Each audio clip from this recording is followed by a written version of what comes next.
महर्षि ने जो भाष्य लिखा है उसका हम करते हैं। ऋग्वेद भाष्य भूमिका है। नहीं, ये यजुर्वेद का भाष्य है। हाँ, तो यजुर्वेद के तीसरे अध्याय का अभी हम स्वाध्याय कर रहे हैं। यजुर्वेद के तीसरे अध्याय का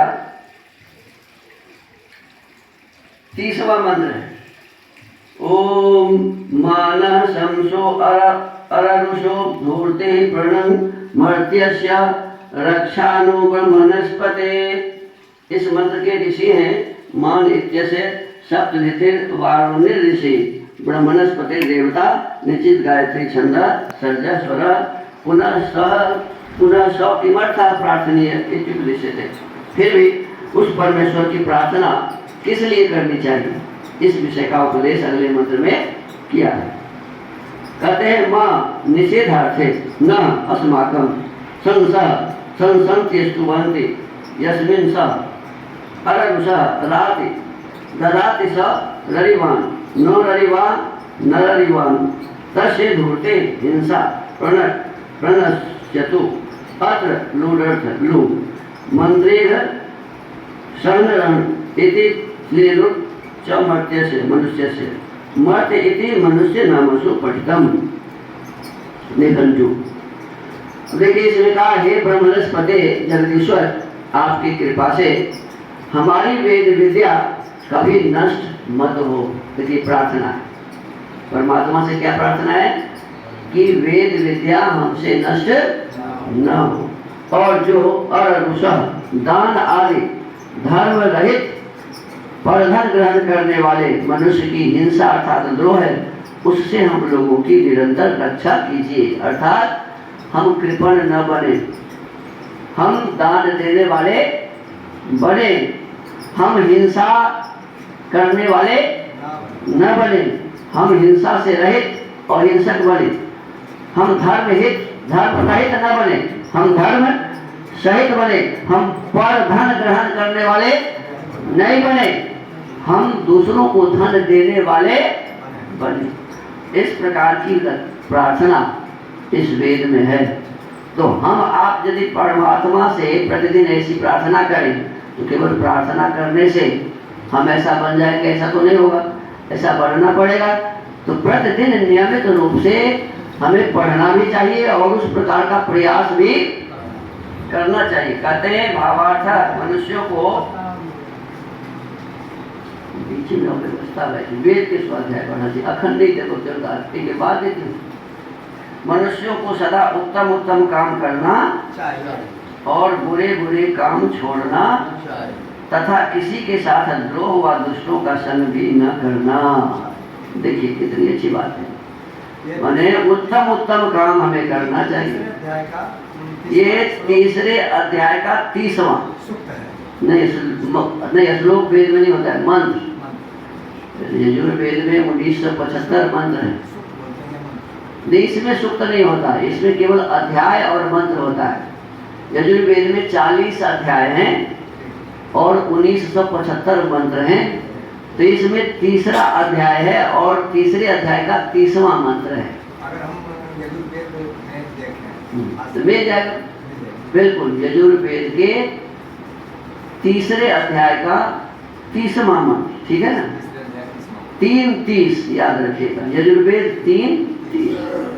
तो इसमें है मनुष्यों को सदा उत्तम उत्तम काम करना चाहिए और बुरे काम कभी भी नहीं करने चाहिए।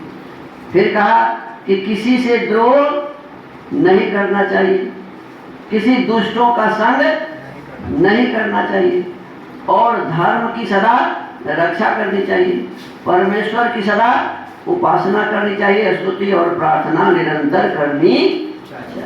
ये हमारा आपका स्तुति का तो मतलब स्तुति का पता नहीं पड़ा, गुणों का बखान। हाँ, फिर से एक बार जो है उसका विश्लेषण हल्के में करते हैं। स्तुति मतलब परमात्मा के गुणों को कहना और प्रार्थना मतलब परमात्मा से मांगना। तो जैसे इसमें कहा गया, हे परमेश्वर, हे जगदीश्वर, आपकी कृपा से हमारी वेद विद्या कभी नष्ट मत हो, है ना, ये प्रार्थना हो। परमात्मा से मांग रहे हैं ना, परमात्मा से कृपा मांग रहे हैं कि आप मुझे ऐसी कृपा दीजिए हम पर ऐसी कृपा करिए कि हमारी वेद विद्या नष्ट न हो, है ना। हम दुष्टों का संग न करें, ऐसी सद्बुद्धि दीजिए। सद्बुद्धि होगी तो दुष्टों के संग में नहीं जाएंगे, गलत काम नहीं करेंगे। तो इस प्रकार से प्रतिदिन नियमित रूप से कम एक वेद मंत्रों को हमें जरूर पढ़ना। अब देखिए, स्वामी जी के सिद्धांतों को जानने के लिए, महर्षि के सिद्धांतों को जानने के लिए दूसरा कोई उपाय नहीं है।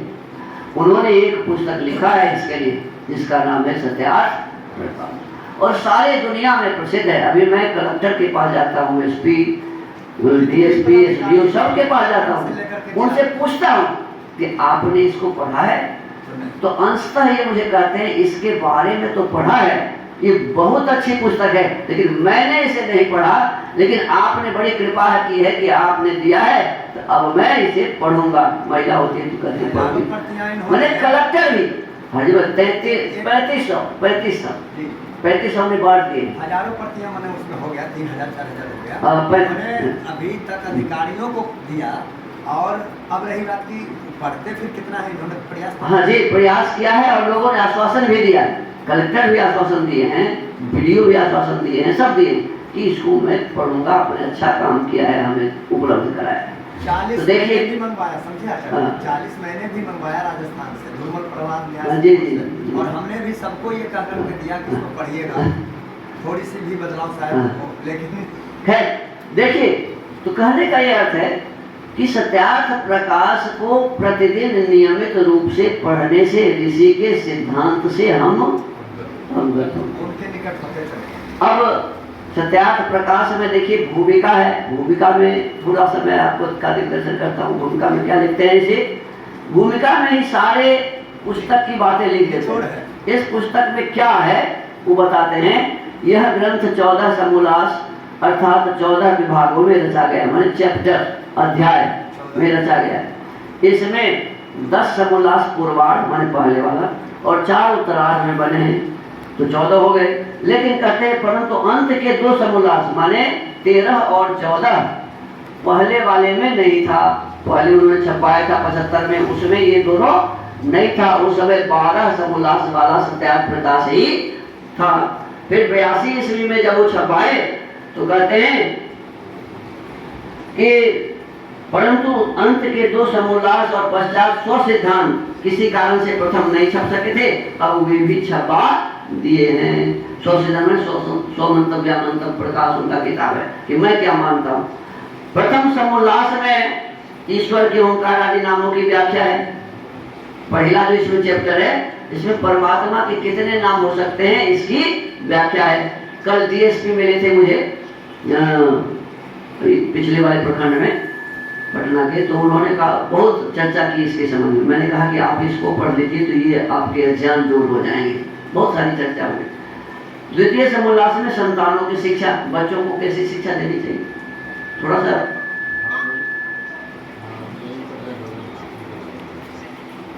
ओम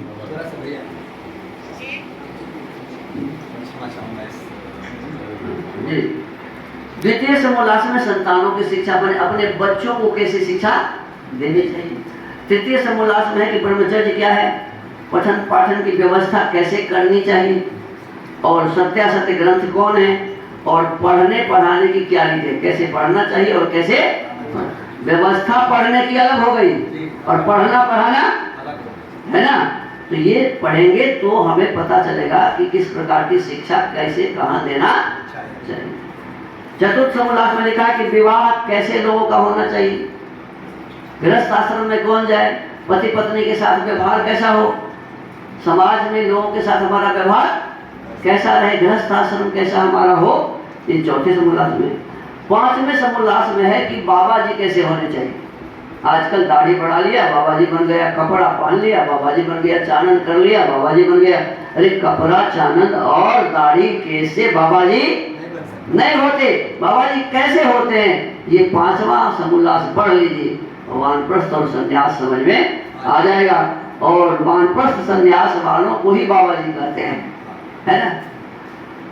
6ठे समोल्लास में राजधर्म माने नेता कैसे होने चाहिए, नेता ये अधिकारी कैसे होने चाहिए। प्रधानमंत्री राष्ट्रपति कैसे होने चाहिए, ये यदि जानना है ठीक से वेद में कैसा लिखा हुआ है तो छठा समोल्लास पढ़िए। देखिए सब हमारे काम का है, हम लोग नहीं पढ़ते हैं इसलिए समझ में आता है कि भाई हमारे काम का नहीं। सातवें समोल्लास में वेद में ईश्वर का क्या स्वरूप है, अभी चर्चा हो रही थी ना, हम परमात्मा के संबंध में जानकारी हासिल करें तो जब सातवां समोल्लास पढ़ेंगे तो वेद में ईश्वर का क्या स्वरूप है ये समझ में आएगा। फिर कहते हैं अष्टम समोल्लास में जगत की उत्पत्ति, हमारा ये शरीर सबसे पहले कैसे बना, संसार को परमात्मा ने कैसे बनाए, ये सब बताया हुआ है अष्टम समोल्लास में।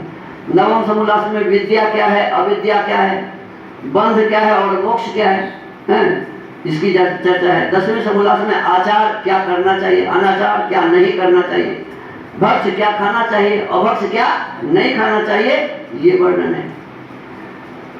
11वें समोल्लास में आर्यावर्त में जितने भी मत पंथ हैं जो भी सबके बारे में लिखा हुआ है और उनके किताब से लिखा हुआ है कि कहाँ तक ये उचित है और कैसे अनुचित है, इन्होंने समीक्षा की है। एक 11वां समोल्लास पढ़ लेने से सारे मत मतांतर की पोल खुल जाते हैं, ग्रंथों से संदर्भ लेकर दिया हुआ। फिर द्वादश समोल्लास में चारवाक, बौद्ध और जैन मत का विषय है। आप भी जैन मत से संबंधित हैं, आपको ये जरूर पढ़ना चाहिए।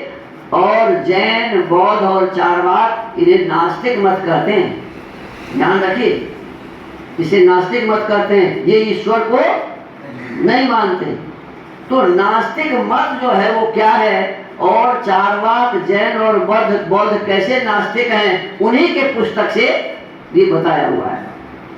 फिर त्रयोदश समोल्लास में ईसाई मत क्या है। अभी आपके इस क्षेत्र में मैं नालंदा में घूमा, नवादा में घूमा, कोई भी जिला ऐसा मुझे नहीं मिला जहां ईसाई मिशनरी काम कर रहा हो। हजारों की संख्या में लोगों को ईसाई बना रहे हैं, एक दो नहीं, हजारों की संख्या में। नवादा में तो ऐसा चर्च है बटगुल्ली में, कम से कम उसके पास 100 बीघे जमीन है। यहाँ भी तो मैंने देखा 50-100 बीघा, यहाँ भी तो मैंने देखा कि कितना बड़ा वो कैथोलिक चर्च है। तो ये सब क्या कर रहा है, और फिर नवीन एक बन गया कानपुर के, ये सब क्यों क्या कर रहा है और हम लोग कैसे सोए हुए हैं, इस पर विचार करने की आवश्यकता है। जगे हुए में ही सोए, हाँ नाटक कर रहे हैं। सोए हुए को तो त्रयोदश हम लोग दखल कर रहे हैं, त्रयोदश समोल्लास में ईसाई मत का विषय है, ठीक है, उनके बाइबल से कि वो क्या है। पूरे बाइबल हम 14वें समोल्लास में मुसलमानों का मत है, क्या 14वें समोल्लास में मुसलमानों का मत है जो भी जिहाद चला रहा है। तो ये क्या है, कुरान में इसका लिखा हुआ है। कुरान को आप पढ़ना चाहते हैं तो इसको पढ़ लीजिए, आपको पता चल जाएगा। कुरान से मिला लीजिए, मैंने बाइबल और मिलाया है, और सुनिए, और 14 समोल्लासों के अंत में आर्यों के सनातन वेद विहित मत की विशेषता व्याख्या लिखिए। देखिए दयानंद क्या कहते हैं, सनातन अर्थात वेद विहित, सनातन अर्थात कोई भी कुछ कह दे और यही सनातन है, ये बात नहीं है। वेद में जैसा लिखा है वही सनातन है, बाद बाकी कोई सनातन नहीं। वेद के जैसा जहां भी लिखा है वो सनातन है, वेद के जैसा जहां भी लिखा है वो सनातन है वेदानुसार। तो उसको मैं भी मानता हूं और आपको भी मानना चाहिए। तो ये प्रतिदिन का ये स्वाध्याय हमें करना चाहिए। आपसे मेरा एक